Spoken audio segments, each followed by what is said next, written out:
মদিনায় লাখো কোটি অযুত কোটি তার চাইতে বেশি দুরূদ এবং সালাম নিবেদন করছি।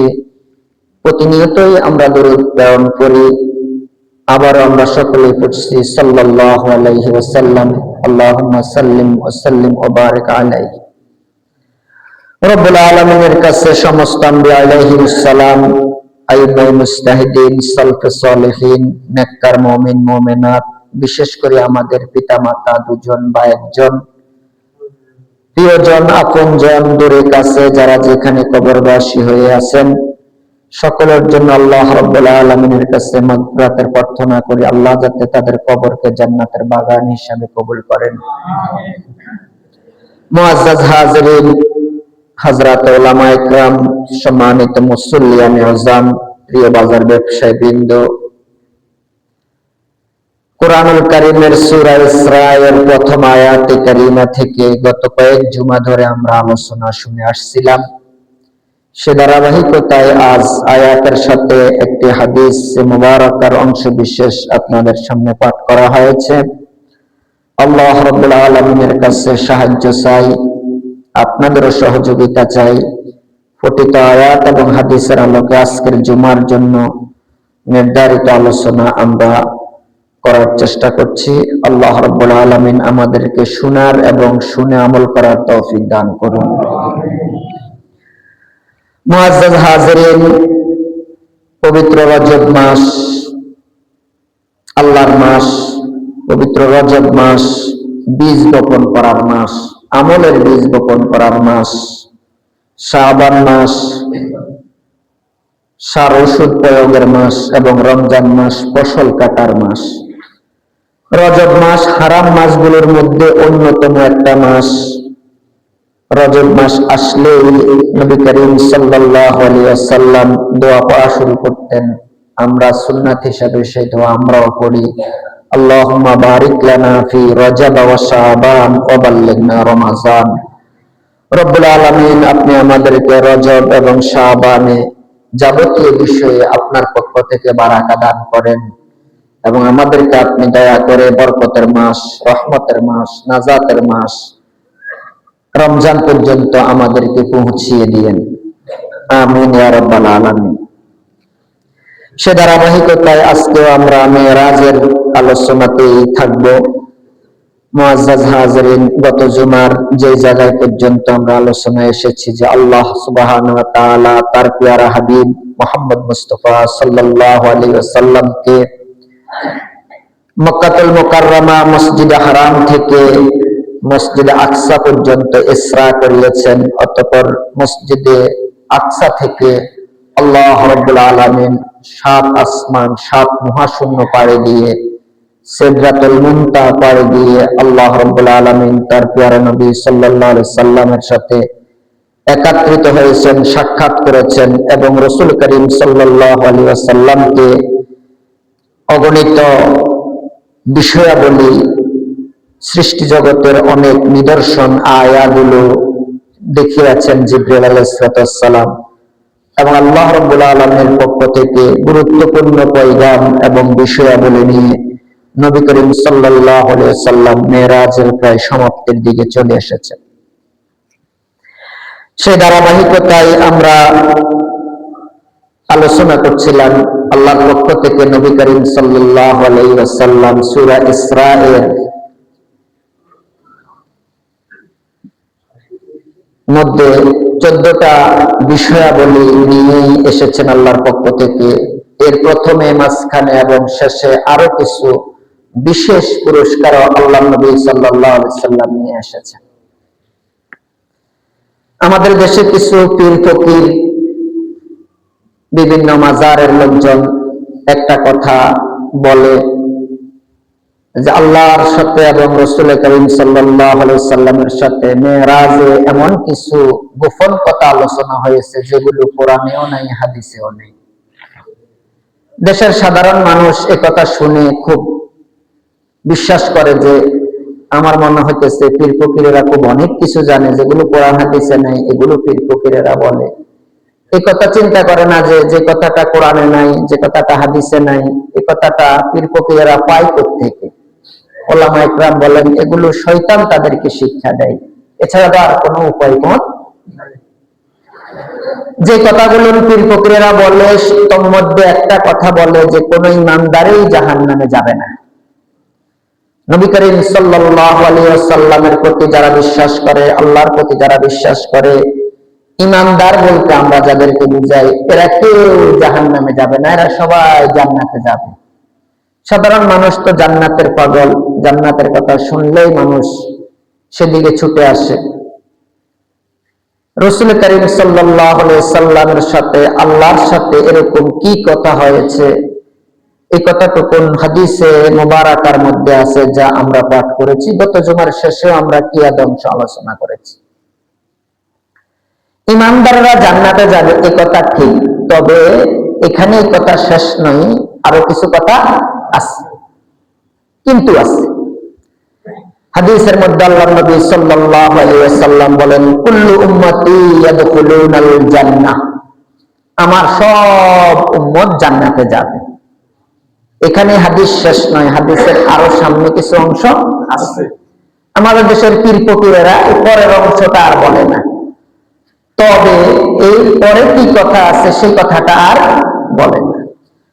আল্লাহর নবী সাল্লাল্লাহু আলাইহি ওয়াসাল্লাম আল্লাহর পক্ষ থেকে ঘোষণা দিয়েছেন, রাসূলের হাদিস, কুল্লু উম্মতি ইয়াদখুলুনাল জান্নাহ, সব উম্মত আমার জান্নাতে যাবে, ইল্লা, তবে, মান আবা, যারা আমার কথা মানে না, আমাকে মানে না, তারা জান্নাতে যাবে না। সাহাবীরা জিজ্ঞেস করলো, ইয়া রাসূলুল্লাহ, মান আবা, আপনাকে মানে না কারা? আল্লাহর নবী সাল্লাল্লাহু আলাইহি ওয়াসাল্লাম বলেন, মান আতাআনি দাখালাল জান্নাহ ওয়া মান আসানি ফাকাদ আবা, যারা আমার অনুসরণ করে, আমার আদর্শের অনুকরণ করে, আমার ইত্তেবা করে, তারাই আমাকে মানে। অর্থাৎ জীবনের শুরু থেকে শেষ পর্যন্ত, একেবারে দোলনা থেকে কবর পর্যন্ত নবী করিম সাল্লাল্লাহু আলাইহি ওয়াসাল্লামের দেখানো পথ, দেখানো মত, রাসূলের সিরাতের উপর, রাসূলের আদর্শের উপর যারা চলে, তারাই রাসূলকে মানে। কারণ রাসূলের আদর্শের বাইরে আর কোনো আদর্শ নাই। লাকাদ কানা লাকুম ফি রাসূলিল্লাহি উসওয়াতুন হাসানাহ, নবী করিম সাল্লাল্লাহু আলাইহি ওয়াসাল্লামের সিরাত হলো, নবী করিম সাল্লাল্লাহু আলাইহি ওয়াসাল্লামের সুন্নাত হলো, নবী করিম সাল্লাল্লাহু আলাইহি ওয়াসাল্লামের আদর্শ হলো উম্মতের জন্য সর্বোত্তম আদর্শ। একেবারে বাথরুমে যাওয়ার নিয়ম আছে, নবী করিম সাল্লাল্লাহু আলাইহি ওয়াসাল্লাম কিভাবে আমাদেরকে শিক্ষা দিয়েছেন। গোসল করার নিয়ম আছে, কিভাবে রাসূল সাল্লাল্লাহু আলাইহি ওয়াসাল্লাম আমাদেরকে শিক্ষা দিয়েছেন। ভাত খাইতে হবে ডান দিক থেকে কি বাম দিক থেকে, মসজিদে ঢুকতে হবে কোন পাটা আগে দেব, কোন পাটা আগে দিয়ে বের হবো, বাথরুমে কোন পাটা আগে দেব, কোন দিকে ফিরে বসবো, গাটা ঢাকা থাকবে না খোলা থাকবে, মাথাটা ঢাকলে কি লাভ, খোলা থাকলে কি লাভ, এখান থেকে শুরু করি সমস্ত ইবাদতের মধ্যে, সমস্ত মুআমালাতের মধ্যে, এমনকি কবরে মুর্দাটা কিভাবে রাখবো, সব বিষয়ে, বাজারে কিভাবে যাব, অফিস আদালতে কিভাবে যাব, অর্থাৎ আমার ইবাদত এবং মুআমালা সব বিষয়ে নবী করিম সাল্লাল্লাহু আলাইহি ওয়াসাল্লামের তরিকা এবং সুন্নাত আছে কি নেই? আপনার চুলটা কিভাবে কাটবেন, জামাটা কিভাবে পরবেন, পায়জামা বা লুঙ্গিটা কিভাবে পরবেন, শুধু নামাজ কিভাবে পড়বেন এটা না, রোজা কিভাবে রাখবেন এটা না, হজ কিভাবে রাখবেন এটা না, জিন্দেগীর সকল কার্যক্রম, সেটা ইবাদত হোক বা মুআমালাত হোক, সব বিষয়ে আমাদের নবী সাল্লাল্লাহু আলাইহি ওয়াসাল্লাম শিক্ষা দিয়েছেন। বাজার থেকে সদাই আনার পরে এই সদাইটা বাড়িতে ছেলের হাতে দিবে না মেয়ের হাতে দিবে, এই কথাটা পর্যন্ত আমাদের নবী সাল্লাল্লাহু আলাইহি ওয়াসাল্লাম শিক্ষা দিয়েছেন। নিজের প্রয়োজনে ব্রাশ করব, দাঁত মাজবো, এই মেসওয়াকটা কোন দিক থেকে করব, কতক্ষণ দন্তগুলো করব, উপরেরটা করব না নিচেরটা করব, এই ছোট্ট বিষয়টা পর্যন্ত আমাদের নবী সাল্লাল্লাহু আলাইহি ওয়াসাল্লাম শিক্ষা দিয়েছেন। অর্থাৎ যারা নবীর এই সিরাতকে, নবীর আদর্শকে মানে, তারাই নবীকে মানে, তারাই জান্নাতে যাবে। আর যারা নবীর আদর্শ বাদ দিয়ে মানব রচিত মানুষের কোন আদর্শকে অনুকরণ করে, মানুষের কোন বিষয়াবলীকে যারা নিজেদের আদর্শ হিসাবে গ্রহণ করে, মেসির মতন চুল কাটে, অমুকের মতো নায়িকার মতন পোশাক পরে, অমুকের ডিজাইনের অনুসরণ করে, অমুক দেশের অনুকরণ করে, তো পাশ্চাত্যের এই অনুসরণ করার কারণে বিভিন্ন ব্যক্তিদেরকে আদর্শ এবং অনুকরণীয় বানানোর কারণে রাসূল বলেন ওমান আসানি ফাকাদ আবা, যারা আমাকে মানে না তারা জান্নাতে যাবে না, অর্থাৎ যারা আমার আদর্শকে মানে না তারা জান্নাতে যাবে। মুআজ্জাজ হাজিরিন, এই কথাটাই আল্লাহর নবী সাল্লাল্লাহু আলাইহি ওয়াসাল্লামের সাথে আল্লাহ রাব্বুল আলামিনের সাথে হতে পারে যে সকল উম্মত জান্নাতে যাবে, তবে যারা নবীর আদর্শ মানে না তারা জান্নাতে যাবে। যারা নবীর আদর্শ মানে, যারা নবীর উপরে বিশ্বাস করে, যারা তারা যদি গুনাহগার হয়, তো আল্লাহ নবী সাল্লাল্লাহু আলাইহি ওয়াসাল্লাম বলেন এই গুনাহগার উম্মতকেও আমি শাফায়াত করে জান্নাতে দেব। গত জুমার শেষ হাদিসটা আপনাদেরকে শোনানো হয়েছিল। আল্লাহ নবী সাল্লাল্লাহু আলাইহি ওয়াসাল্লাম বলেছেন আতানি আতিম মিন ইনদি রাব্বি ফাখায়্যারানি বাইনা ইয়াদখুলা নিসবাহু উম্মাতিয়াল জান্নাতা ওয়া বাইনাশ শাফাআতি ফাস্তাতুশ শাফাআতা লিমান লিমান মাতা ওয়া লাম ইউশরিক বিল্লাহি শাইআ। আল্লাহ নবী সাল্লাল্লাহু আলাইহি ওয়াসাল্লাম বলেন আল্লাহ রাব্বুল আলামিন আমাকে দুটো অফার দিয়েছেন। আল্লাহ আমাকে জিবরাইলকে পাঠায় দুটো অফার দিয়েছেন। একটা অফার দিয়েছেন, হুজুর আপনি আখিরি পয়গম্বর, অন্যান্য নবীদের তুলনায় আপনার মর্যাদা বেশি, কারণ রাসূল সাল্লাল্লাহু আলাইহি ওয়াসাল্লাম নিজে হাদিসের মধ্যে বলেছেন ইন্নাল্লাহা ফাদ্দালানি আলাল আমবিয়া ওয়া ফাদ্দালা উম্মতি আলাল উমাম, সমস্ত আম্বিয়া আলাইহিস সালামের উপরে আমার মর্যাদা বেশি, আর সমস্ত নবীদের উম্মতের উপরে আমার উম্মতের মর্যাদা বেশি। সকল আম্বিয়া আলাইহিস সালামের উপরে আমাদের নবীর মর্যাদা যে বেশি, তার মধ্যে একটা হলো আমাদের নবীর মেরাজ। আমাদের নবীর মেরাজ হয়েছে, আর অন্য কোন নবীর কি হয় না, মেরাজ হয় নাই। সমস্ত নবীদের উপরে আমাদের নবীর মর্যাদার অনেকগুলো বিষয় আমরা ইতিপূর্বে আলোচনা করেছি। আল্লাহ নবী সাল্লাল্লাহু আলাইহি ওয়াসাল্লাম বলেন আমাকে আল্লাহ পাক আরেকটা স্পেশাল মর্যাদা দিয়েছেন। জিবরাইলকে পাঠায় আমাকে দুটো অফার দিয়েছেন এবং বলেছেন হুজুর এই দুটো অফারের যে কোনো একটা আপনি গ্রহণ করেন। একটা অফার হলো এই যে আল্লাহ পাক আমাকে বলেছেন, খবর জানাই দিয়েছেন জিবরাইলের মাধ্যমে, আমার উম্মত যা হবে তার মধ্যে অর্ধেক জান্নাতে যাবে, অর্ধেক জাহান্নামে যাবে। রাসূল সাল্লাল্লাহু আলাইহি ওয়াসাল্লামের উম্মত সবচেয়ে বেশি হবে, এই বিষয়ে আমরা আলোচনা করেছি পূর্বে যে রাসূল সাল্লাল্লাহু আলাইহি ওয়াসাল্লাম কাল কিয়ামতের দিন অন্য নবীদের উপরে রাসূলের আরো একটা মর্যাদা হলো কাল কিয়ামতের দিন জান্নাতের মধ্যে সবচেয়ে বেশি থাকবে আমাদের নবী সাল্লাল্লাহু আলাইহি ওয়াসাল্লামের উম্মত। তো নবী করিম সাল্লাল্লাহু আলাইহি ওয়াসাল্লামের কাছে আল্লাহ পাক এই অফার পাঠালেন যে আপনার উম্মত যা হবে অর্ধেক বেহেশতে যাবে, অর্ধেক দোজখে যাবে। এটা হলো একটা অফার। আর একটা হলো আপনার উম্মতের মধ্যে যারা নেককার, ঈমানদার, যারা আমলে সালেহ করেছে, ভালো কাজ করেছে, তারা জান্নাতে যাবে, আর যারা গুনাহ করেছে তারা জাহান্নামে যাবে। তবে আপনি শাফায়াত করে তাদেরকেও জান্নাতে নিয়ে যেতে পারবেন। সুবহানাল্লাহ। গত জুমায় আপনাদেরকে জিজ্ঞেস করেছিলাম, আজকে আবার জিজ্ঞেস করি, আমাদের কাছে কোনটা পছন্দ, প্রথমটা না শেষটা? নিঃসন্দেহে শেষটা। আল্লাহ নবী সাল্লাল্লাহু আলাইহি ওয়াসাল্লাম বলেন আমি শেষটাই গ্রহণ করলাম, যে আমার উম্মতের মধ্যে যারা নেককার, যারা ভালো কাজ করবে, যারা আমলে সালেহ করবে, তারা তো জান্নাতে যাবেই যাবে, আর যারা গুনাহগার তারা দোজখে যাবে। তবে আমি নবী প্রত্যক্ষ শাফা, আমি নবী তাদেরকে সুপারিশ করি, আমি তাদেরকে জান্নাতে নিয়ে যাব। অতঃপর আমার উম্মতের মধ্যে আর কেউ জাহান্নামে থাকবে কথা এখানেও শেষ না, তবে আছে আগের হাদিসের মতো। তবে আল্লাহ নবী সাল্লাল্লাহু আলাইহি ওয়াসাল্লাম বলেন ওয়াহিয়া লিমান মাতা ওয়া লাম ইউশরিক বিল্লাহি শাইআ, কিন্তু আমার উম্মতের মধ্যে যদি কেউ শিরক করে, কেউ যদি আল্লাহর সাথে শরীক করে, আল্লাহর সাথে অংশীদারিত্ব স্থাপন করে, সেটা ইলমের ক্ষেত্রে, সেটা ইবাদতের ক্ষেত্রে, সেটা মুআমালাতের ক্ষেত্রে, সেটা তাওহীদের ক্ষেত্রে, রুবুবিয়তের ক্ষেত্রে, উলুহিয়তের ক্ষেত্রে, আল্লাহর জাতের সাথে, আল্লাহর সিফাতের সাথে যদি কেউ শিরক করে, তো ওই শিরককারী আবাদুল আবাদ জাহান্নামে যাবে। ওই শিরককারীর জন্য আমি সুপারিশ করব না, ওই শিরককারী উম্মতকে আমি সুপারিশ করে জান্নাতেও নিতে পারবো না। শিরক যে করবে সে জাহান্নামে। মুআজ্জাজ হাজিরিন, আমাদের নবীকে আল্লাহ রাব্বুল আলামিনের সাথে মেরাজ হওয়ার পর আরো যে জিনিসটা দিয়েছেন, আল্লাহ রাব্বুল অনেক কিছু দেখিয়েছেন, অনেক কিছু হয়েছে, সে বিস্তারিত ঘটনা আমাদের বলা উদ্দেশ্য না। উদ্দেশ্য হলো রাসূল সাল্লাল্লাহু আলাইহি ওয়াসাল্লাম মেরাজ থেকে যে 14 দফা নিয়ে এসেছেন, যে 14টা কাজ করলে পরে শিরক হয় না, যে 14টা কাজ করলে পরে নবীকে মানা হয়, সে বিষয়ের প্রতি, সে বিষয়ের দিকে আমরা আলোচনা করব।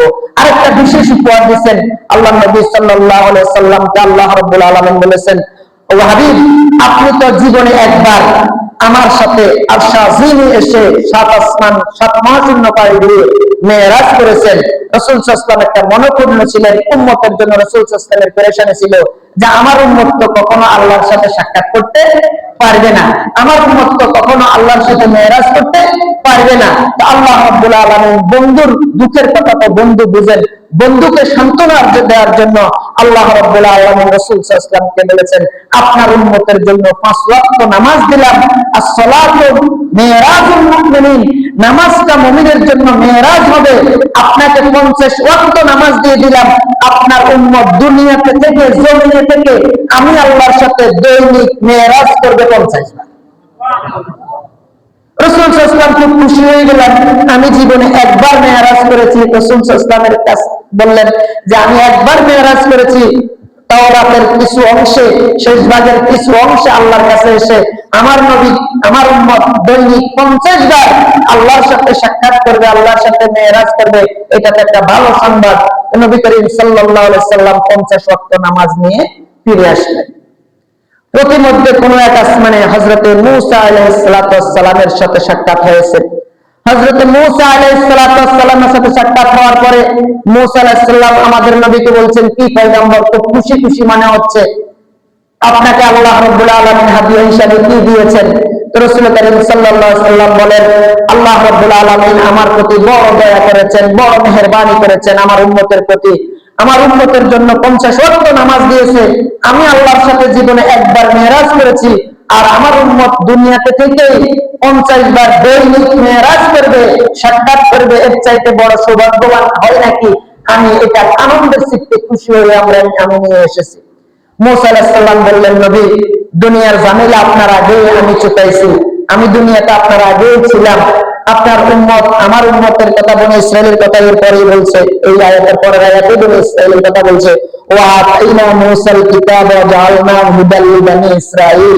আমার উম্মত বনে ইসরাইল কে আমি চড়াইছি, আপনি তো শেষ জামানায় এসেছেন, আপনার উম্মতের পক্ষে 50 বার মেরাজ করা কথা, 50 ওয়াক্ত নামাজ পড়া, এটা কি হবে না? সম্ভব হবে না। আপনি একটু কমাই নিয়ে আসেন।